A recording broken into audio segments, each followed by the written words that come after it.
Donald Trump vient-il tout juste d'humilier l'Europe? Après des semaines de négociations, les États-Unis et l'Union européenne ont annoncé un accord commercial. Or, cet accord, il impose 15% de taxes sur la plupart des produits européens importés aux États-Unis.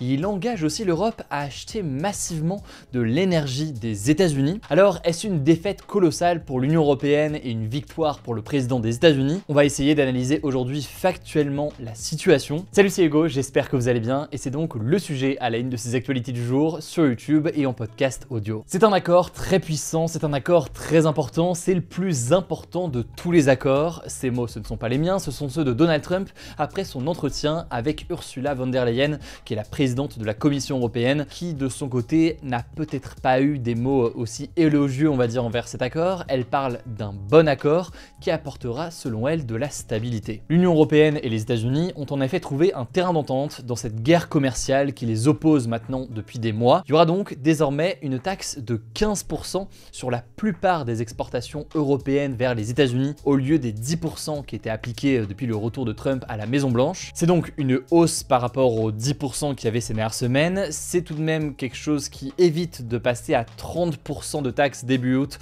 comme Donald Trump l'avait menacé s'il n'y avait pas d'accord. Mais ça reste tout de même une hausse des droits de douane par rapport à l'ère pré-Trump en quelque sorte, puisque pour dire les choses, avant on était à environ 4,8% de droits de douane sur les produits européens qui étaient importés aux États-Unis. C'est donc une hausse des droits de douane sur les produits européens. À noter tout de même que certains secteurs seront exemptés. C'est le cas par exemple des avions, des produits agricoles ou encore de certains équipements spécialisés. Premier élément important donc, une hausse des droits de douane sur les produits européens. Deuxième élément maintenant important que l'on peut noter, Trump a annoncé que l'Union européenne avait accepté selon lui d'acheter pour 750 milliards de dollars d'énergie venant des États-Unis. On parle ici principalement de gaz naturel liquéfié, mais aussi de pétrole ou encore de combustible nucléaire, le tout sur une période de 3 ans. Alors certes, ce pacte, il répond à une sorte d'urgence du côté de l'Union européenne qui veut réduire en parallèle ses importations venant de la Russie, mais tout de même, ça suscite de sérieuses inquiétudes et de sérieuses questions d'un point de vue environnemental. En effet, cet engagement massif pourrait se retrouver à rebours des engagements climatiques. Il faut en effet garder en tête que le gaz naturel liquéfié qui est produit aux États-Unis, c'est un gaz qui reste extrêmement polluant dans sa production. C'est donc un impact qu'il faudra absolument analyser dans les prochains mois. Enfin, dernier élément que l'on peut noter, l'Union européenne prévoit de réaliser 600 milliards de dollars d'investissements supplémentaires aux États-Unis, en plus des investissements déjà existants. Mais là-dessus, pour l'instant, on n'a pas énormément d'informations, donc évidemment, je vous tiendrai au courant. Alors, quel va être l'impact de tout ça en quelques mots? Les droits de douane, ce sont donc les taxes que paye une entreprise américaine quand elle souhaite importer ici, en l'occurrence, un produit qui vient de l'Union européenne. C'est donc l'importateur, donc ici l'entreprise américaine qui le paye. Mais donc l'impact, il est multiple. Dans le cas où l'entreprise aux États-Unis souhaite tout de même importer ses produits européens, eh bien soit elle arrive à baisser sa marge, soit elle souhaite conserver sa marge et donc eh bien elle va répercuter cette taxe finalement sur la population qui risque de payer plus cher certains produits. Mais si à l'inverse les entreprises états-uniennes se disent non maintenant avec les droits de douane aussi importants, c'est trop cher d'acheter des produits européens, on va plutôt acheter des choses produites directement aux États-Unis. Et bien si une entreprise se dit ça, et bien forcément ça viendra pénaliser les entreprises européennes qui avant réussissaient à importer massivement aux États-Unis. Sachant qu'en plus là on parle d'une taxe générale en quelque sorte de l'ordre de 15%, mais d'autres produits comme l'acier ou encore l'aluminium seront encore plus taxés avec des droits de douane à hauteur de 50%. Alors maintenant, quelles vont être les conséquences? L'impact forcément, il faut le dire, il sera négatif pour l'économie européenne puisque ça risque de freiner les exportations, mais c'est un impact qu'il va falloir vraiment nuancer en fonction des pays. Pour la France, je rentre pas trop dans les détails, mais ça pourrait entraîner une baisse du PIB, donc du produit intérieur brut, d'environ 0,1 à 0,3%. C'est ce qu'indique le Centre d'études prospectives et d'information internationale. Tout cela aura forcément un impact sur l'économie française, mais un impact tout de même moins important que pour d'autres pays. L'Allemagne qui est très exposée aux exportations vers les États-Unis, notamment avec son secteur automobile. Alors quelles ont été les réactions? On le disait, les réactions ont été très nombreuses et globalement les Européens ne sont pas très satisfaits. On va commencer par la France avec d'abord les mots de Benjamin Haddad, qui est le ministre délégué chargé de l'Europe. Lui, il estime que c'est une sorte de stabilité temporaire, je cite,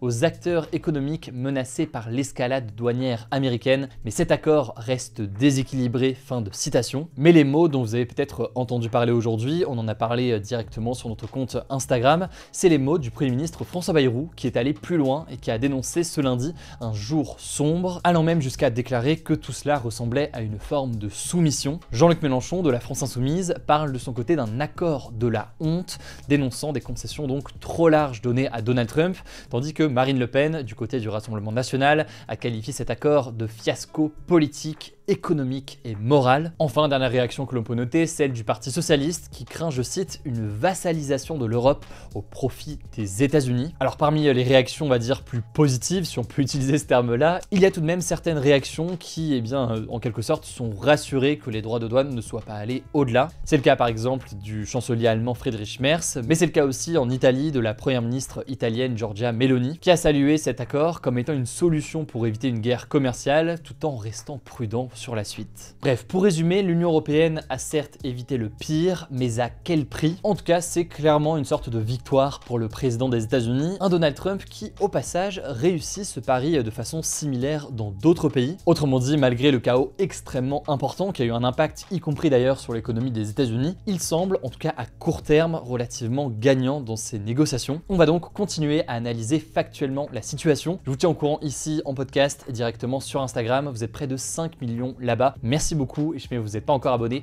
le nom du compte c'est Hugo Décrypte. Je vous laisse avec Blanche pour le reste de l'actualité très importante du jour et je reviens juste après. Merci Hugo et bonjour à tous. On commence avec cette actu. Après des mois de restrictions, de l'aide humanitaire a été distribuée dans la bande de Gaza ce dimanche, a annoncé Israël. Cette distribution fait suite à une pause quotidienne des combats annoncés par l'armée israélienne ce dimanche, effective dans 3 secteurs de la bande de Gaza de 10h à 20h. Dans le détail, plus de 120 camions ont été réceptionnés et distribués ce dimanche par l'ONU et des organisations internationales selon Israël. 180 camions supplémentaires sont entrés à Gaza et attendent d'être pris en charge. Parallèlement, les parachutages d'aide ont repris, 25 tonnes ont été larguées par avion au-dessus de Gaza par la Jordanie et les Émirats arabes unis, ainsi que des colis par Israël. En 2024, plusieurs ONG avaient jugé ces largages insuffisants et même dangereux, notamment par rapport à la voie terrestre. Cette méthode, en effet, a déjà provoqué des catastrophes au sol. En mars 2024, plusieurs Palestiniens se sont noyés en tentant de récupérer des colis tombés en mer. Plus globalement, cette reprise de distribution d'aide humanitaire intervient dans un contexte de pression internationale sur Israël. Dans un communiqué publié ce dimanche, l'Organisation mondiale de la santé dénonçait un blocage délibéré de l'aide par Israël, affirmant qu'il avait causé de nombreuses morts, avec un pic de décès en juillet. De son côté, l'ONU a alerté sur une malnutrition atteignant des niveaux alarmants à Gaza. D'ailleurs, 2 ONG israéliennes, B'Tselem et Physicians for Human Rights Israel, accusent Israël de commettre un génocide à Gaza, visant, je cite, à détruire intentionnellement la société palestinienne dans la bande de Gaza,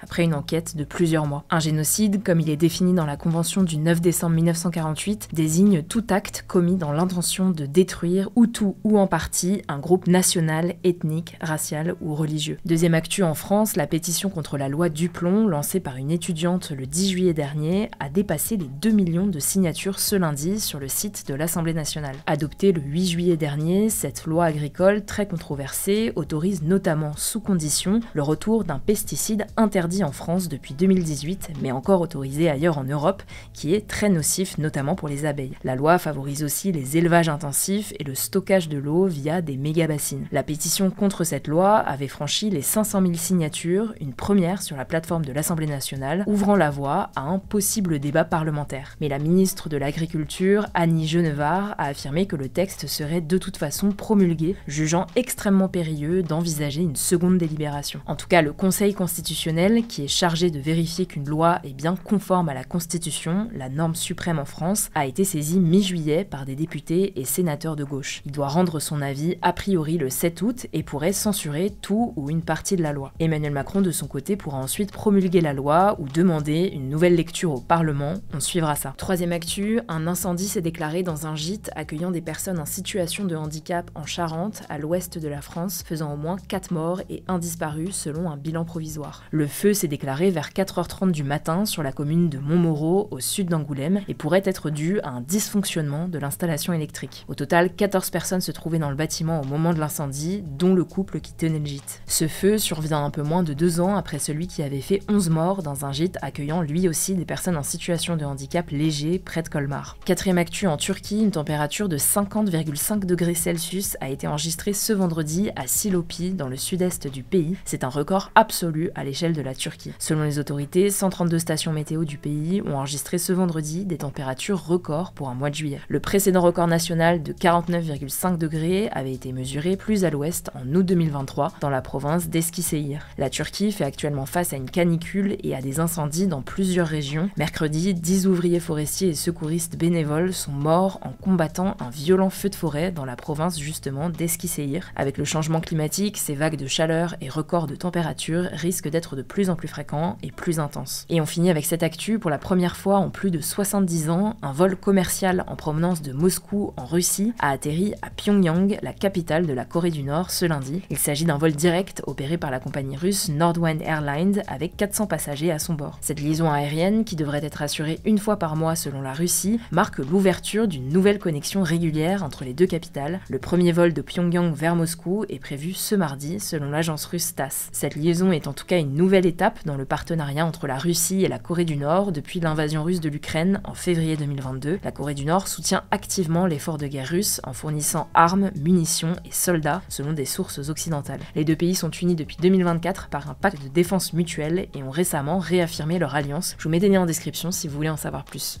Merci beaucoup Blanche pour ces actualités. Voilà donc pour les actualités aujourd'hui. N'hésitez pas à vous abonner si ce n'est pas encore le cas. Rendez-vous sur Instagram pour plus d'actualités, je le disais. Prenez soin de vous, prenez soin de nos proches. Et on se dit à demain pour une nouvelle vidéo.